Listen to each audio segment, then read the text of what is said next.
Hey folks, it's Ben. I'm here with our 1992 Pontiac Transport with its 3.1 liter fuel injected V6 engine. It's got about 456,000 kilometers on it. I'll probably roll across the screen how many that is in miles. And today we're doing a fairly basic thing. We're just going to be changing the oil. So if you want some inspiration to do it yourself, here you go. And if you've done it before and you're just looking for entertainment, well, here you go. We're going to be trying some fancy stuff today. So it's a high mileage engine. Now, according to that, most people, high mileage is like 150,000 kilometers or 100,000 miles. So we're a little above that. But we're going to try some fancy pants oil. Not only is it synthetic, it's also high mileage. And the video, the little prequel we fired off there, didn't really show you how loud the hydraulic lifter tick is when it's cold. That was when it was warm. It wasn't really there. I did drive it back home from work, so it's actually fairly happy at this point. But we're going to go ahead and give this Liqui-Moly Hydraulic Lifter Additive a try. And then while we're here, we'll change the filter, of course. Now, you'll notice how clean my oil catch pan is. There's already some oil additives in this thing. I've got a good squirt of Lucas oil treatment, and then I have another hydraulic lifter cleaner that I put in there, a couple hundred kilometers ago, just to see what we could do with it. Nothing happened. It still remains the same. But I'm going to save this oil, and we're going to put it in our 1993 parts van, see if we can't get that going this spring. But you pull the stick on that, and it's got nothing. Now, the oil in this is actually super duper. It's super clear. Practically new, honestly. But I don't know when it was put in. And typically, I do like to change the oil every year. Mostly depending on mileage, but typically every year is how I like to change it. And I've had the van for about that long, not quite. So I'm just going to go ahead and change on it. Then I know exactly when it was changed, what exactly is in it. And like I say, we can use the value of the oil in our parts van. So we get that going for us as well. So with that, let's get to the nitty gritty. All the action actually happens downstairs. Nice thing about this 3.1, bam. Oil filter's right there. Drips right on the front cross member, of course, but I got a fairly large drip pan for that. We'll catch the oil there, and so let's just drain it. Now here's a moment of truth. The previous owner was actually really good to this van and did a good job. Let's see just how tight this bolt is. Usually it's got awful tight, but I have faith that it's not going to be stupid crazy, so let's try it. Oh, it's on there. Come on.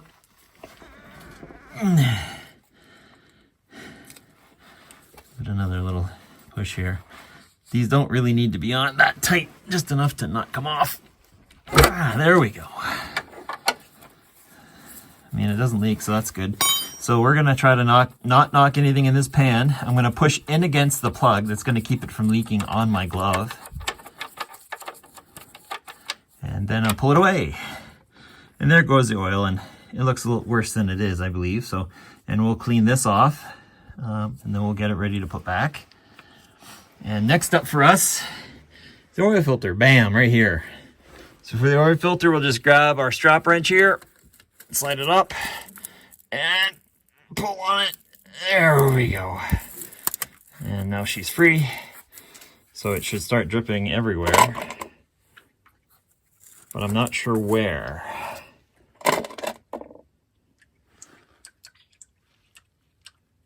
That sounds actually the pan being done. There we go. Oh, it's just a sprayer. Let's back up from that hot mess. Yeah, everywhere. Off the oil filter too. So that's fairly messy. So that's less cool, but whatever. So we'll extract that out and get the new one ready. Now here's our filter that's out of the van. It's a Wix filter, and that's great. And then here's my new one, which is a Napa Gold filter, which is also a nice brand, mostly because they are the same filter. Wix makes the Napa Gold filter, so you're actually getting the same filter here. Now this is a model number 51036, and this is just a 1036. I call them fancy because they're actually bigger than what the factory recommends. And what I mean by that is the 1040 model is actually this filter, but shorter. And that's what's actually recommended by the factory. But I like having the capacity with the bigger filter, and there's plenty of space in this application. Now, this is also the same filter that goes on the 3800 Series 1. In that application, though, the big size is a problem. It's hard to get it in there and wedged between the steering rack and all the stuff that's in the back of that engine to get that oil filter in. So I don't mind putting a 1040 or a PF47 or whatever shorter filter in the 3800 series just because it's a real pain to get into. But on a van like this, you got lots of space, go right to it. So let's go ahead and fill up my Napa Gold filter. I cleaned this one up because we're going to keep it. We're going to put it in our 93 parts van when we do the oil change because it's still good. I don't think there's many miles on this, to be honest with you. So it's probably better than what's on there now.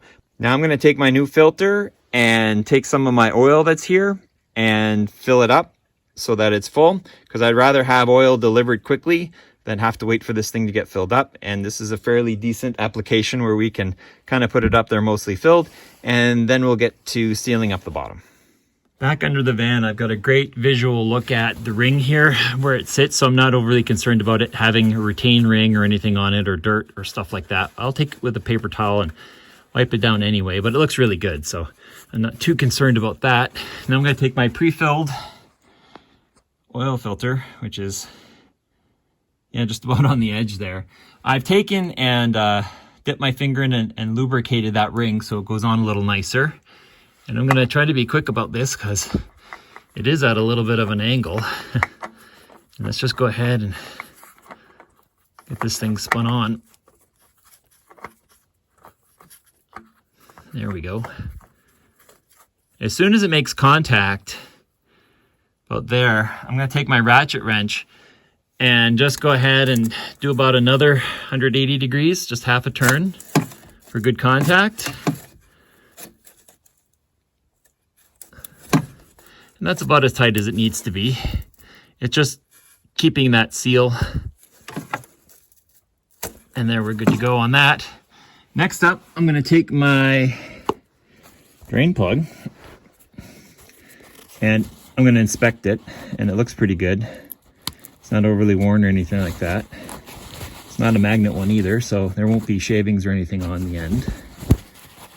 And then I'm going to set it aside nicely and then take my paper towel and just wipe off the nozzle here to make sure that it is also kind of clean, so we can get a nice cleaning surface there. That's good. And then I'm just going to take it, it's still going to drip a little bit, but then I'm going to go ahead and put this in. When you're working backwards, it's opposite of righty-tighty, lefty-loosey, right? So we got that. Take my 15 and pretend like I'm loosening it, which that was the right way, isn't it? Nope, that's tightening it bad. Go this way with it. There we are. And you just got to give it a little snug. And that should be it. She's good to go there. We're done underneath, so we can, if you want to take a paper towel and kind of mop up the hot mess off the frame rail, but it's called rust protection is what it is. And this one actually looks fairly good underneath, so I'm pretty happy with that. It has some issues here and there, but I think overall we're okay. It looks like we got a little bit of a transmission seal maybe, but seals I don't worry about. Throw you on the tripod, and that way you get the dealio as to what's going on here. And I can time lapse you when it's really boring. So here's our oil fill cap. And this one's kind of a, dropping it on the ground kind of cap. Quick check underneath, a little bit of moisture, but that's not crazy considering it does about a 10-mile trip each way. So it's not too bad. So we're good there. Now, this is my oil. It's gonna fit? Barely. Perfect. We have our oil fill and funnel. You can also, if you wanted to, take a look around in there and you can see the top end of your valve train there. But I'm cleaning off my cover here so it's nice and clean for next time I look at it. Just to make sure there's not too much condensation or anything gross or disgusting like that. Now I got my Liqui-Moly. This stuff is supposed to reduce hydraulic tappet noise, which is exactly what we have going on here. If you've seen the video, I'll avoid for lifter tech, that's exactly what I'm talking about. It's much worse than at the beginning of this video here. And I'm just trying to reduce the amount of lifter tick that's on startup. That was an extreme case, but it's typically like that every day. So this looks like an oily liquid. Let's go ahead and pour it in.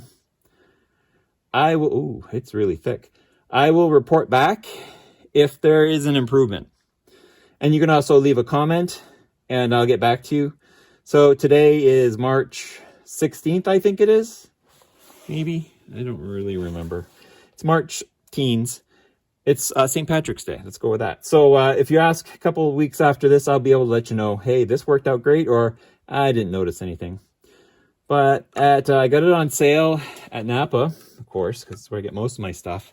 $10. So it's worth the $10 try to chuck it on in there. And it's not that thick. If it were really thick like Lucas, it's often nice to just mix it in with a cord to something else. You know, pour half a quart in, put the Lucas in, shake it on up, and but it's sticky like Lucas. I'm sure it's probably not that far out, but so we got that in the valve cover now. It's probably not going anywhere till we move it along with the rest of our oil. I'm going to dump 4 quarts in and then we'll take a measurement.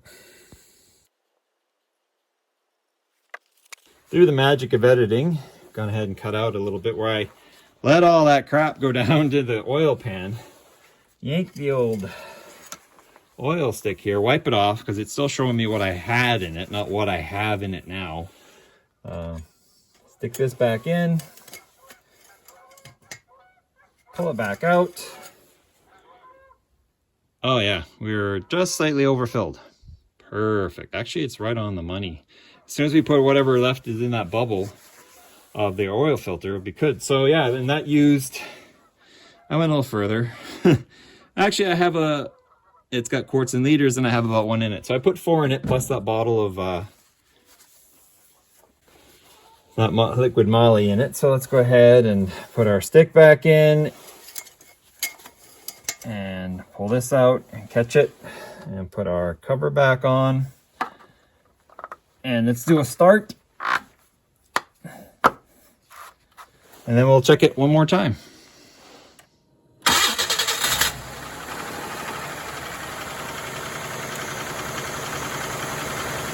Well, whatever knocking was there went away pretty quick, honestly, and this should be a fairly fast-acting product, but we'll see. Long term, tomorrow morning will say the deal. Let's clean off the oil stick one more time, just to make sure we got enough in here.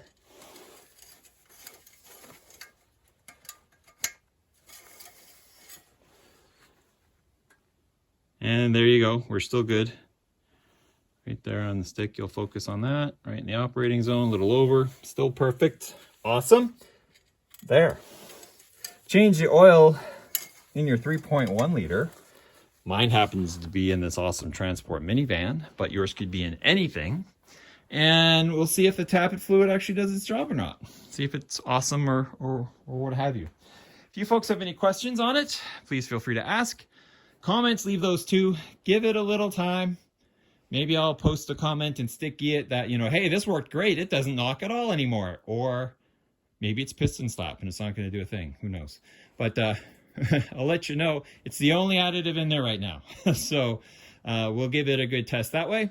And please subscribe to my channel, Turbo231, for more exciting videos about the 92 Transport and the 93 APV and the 90 Beretta and the 02 Grand Prix, which is now retired, the 98 pickup, the Equinox, and all the others that are hiding in the background there you can't see. And we will catch you next time. Actually, I'll back it up in the garage here and check the blood stick, see how the transmission's doing. I'm sure it's fine too. It looks great as well, so I'm not overly concerned. It shifts great, so no worries there. But it's a daily right now, and whenever it's nice. If it's cold, I take the Equinox, but on weather where it's about 0 degrees, 32 Fahrenheit, yeah, take this one all day long.